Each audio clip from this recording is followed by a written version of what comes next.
Mengapa saya katakan begitu? Berapa banyak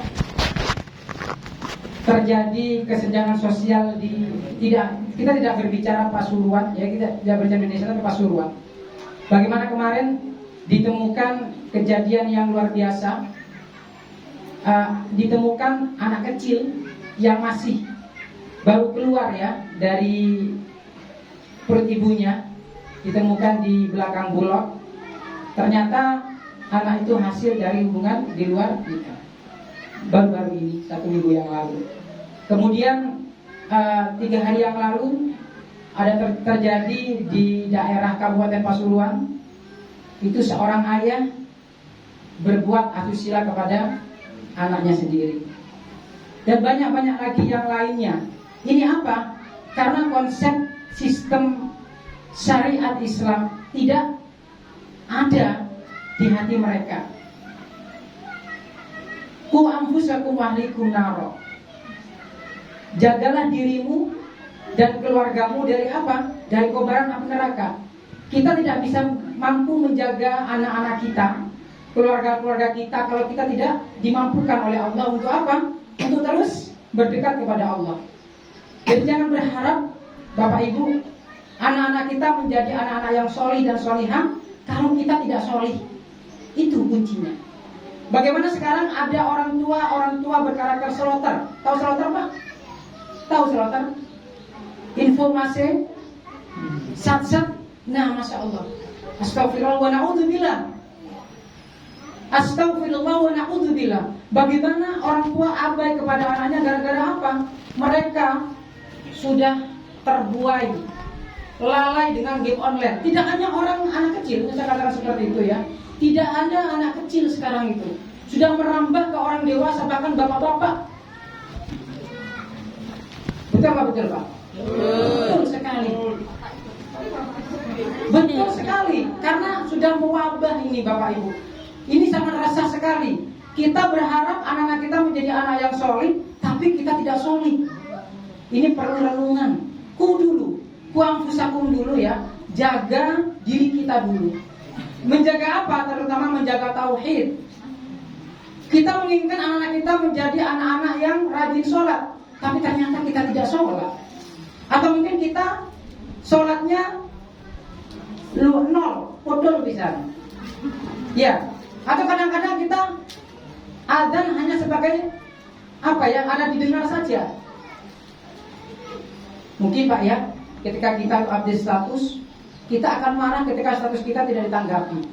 Allah pun akan marah ketika azan itu hanya didengar saja. Nah ini, ketika kita menginginkan anak yang solih, kuncinya hanya satu, kita harus solih dulu.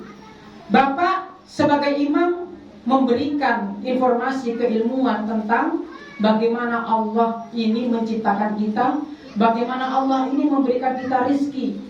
Sampaikan ke orang tua, sampaikan ke anak-anak kita. Waduh Pak, cukup Sabiluna sudah Pak. Alhamdulillah luar biasa Sabiluna ini. Sabiluna ini luar biasa, wis cukup saya serahkan sepenuhnya pada Sabiluna. Itu salah Pak. Sabiluna itu hanya berapa jam? Jam 8, 9, 10, 11, 12, jam 1 selesai. Hanya sekedar itu. Sepenuhnya itu waktu untuk orang tua membersamai anak-anaknya. Sabiluna itu hanya 2 tahun. Tahun berikutnya untuk orang tua. Atau mungkin anaknya ada yang 4 tahun di sini, cukup 4 tahun. Sabiluna mendidik anak dengan. Ingat ya, kita tidak mendidik, tidak mengajar, tapi mendidik.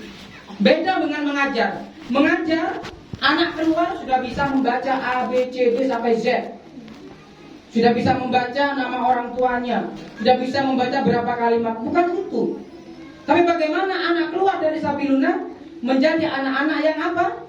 Yang Rabbana hablana min azwajina wa dzurriyyatina qurrata a'yun waj'alna lil muttaqina imama. Itu kuncinya, ya.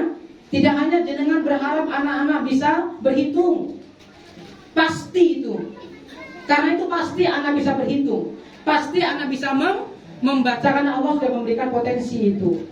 Ya Bapak Ibu, ketika kita menginginkan anak-anak kita, ini titipan dari kami, titipan dari pendidik kami, titipan dari kami khususnya Ketua Yayasan, kami berharap menitipkan anak-anak jenengan bagaimana nanti seusai lulus dari Sabiluna terus ya bisikan kalimat-kalimat tauhid kepada mereka.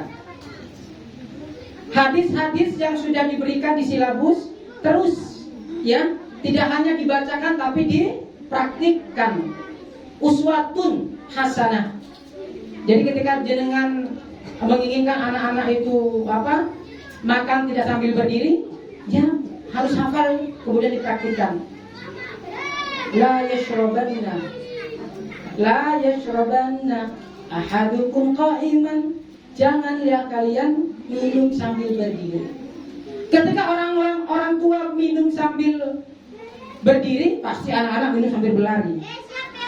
Itu ada pepatah ya. Ketika orang tua minum sambil berdiri, anak-anak pasti minum sambil berlari. Karena uswah jenengan ini. Ya, hati-hati dengan tindakan jenengan. Tindakan kami, tindakan jenengan itu hati-hati. Saya pernah ditegur, Bapak Ibu. Ketika saya memperbaiki ini buktinya ada pemungkas, ada guru-guru. Ketika saya memperbaiki kipas angin ini, saya berdiri di atas meja. Sama anak-anak ditegur, Pak Guru, meja tidak untuk berdiri. Apa yang saya lakukan? Marah-marah? Kamu masih kecil, jangan sama orang dewasa.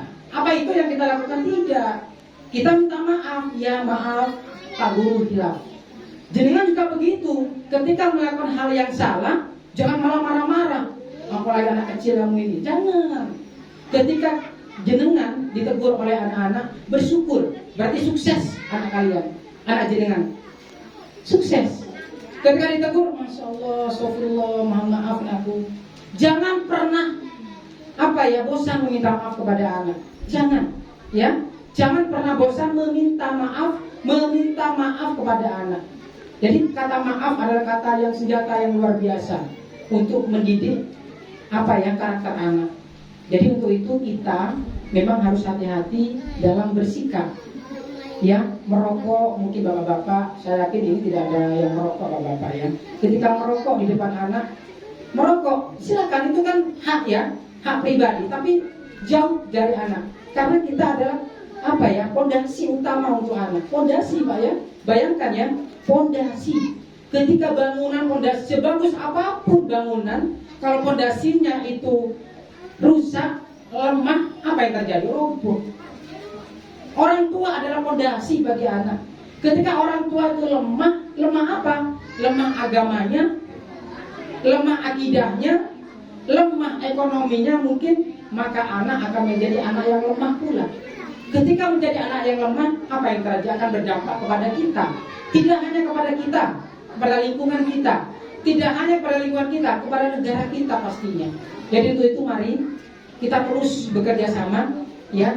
Insya Allah ini lulus Bu ya. Titipan terakhir kita, ayo ajak kita seperti Luqman mengajak anaknya.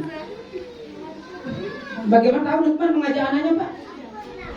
Dalam Al-Quran surat Luqman, ya bunayya aqimis sholat.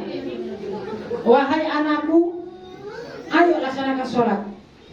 Wa'mur bil ma'ruf. Lakukan kebaikan. Wasbir ala ma asobak. Dan ayo bersabar dalam menghadapi dunia ini. Ini pesan Luqman ya. Belum lagi, ya bunayya la tusyrik billah. Wahai anakku, jangan mensekutukan Allah. Kadang-kadang kita salah ya, memberikan salah kepada anak kita. Ayo, kalau kamu tidak tidur nanti ada setan loh ya. Nah, ini. Ya, nanti kalau ini, pokoknya kesirikan itu terus diberikan kepada kita tanpa kita sadari. Ingat ya, yang pesan Luqman yang pertama apa? Aqimis sholat. Tegakkan sholat. Wa'mur bil ma'ruf. Ya, jadi terus melakukan kebaikan, menebar kebaikan. Wasbir ala ma asabak. Dan bersabar ya dalam menghadapi ya dunia ini yang fana ini. Pesan yang berikutnya adalah ya bunayya la tusyrik billah. Wahai anakku, jangan pernah mensekutukan Allah. Ya, ini lagi-lagi tauhid ya. Ingat ya, tauhid. Karena ini pondasi utama keberhasilan anak kita. La tusyrik billah. Ini pesan kami ambil, kami kutip dari surat Luqman ya. Mudah-mudahan kita mampu membersamai anak kita sampai anak kita dewasa. Sampai mungkin anak kita sudah berumah tangga. Jadi seperti itu, mudah-mudahan bermanfaat. Wabillahi taufiq wal hidayah. Assalamualaikum warahmatullahi wabarakatuh.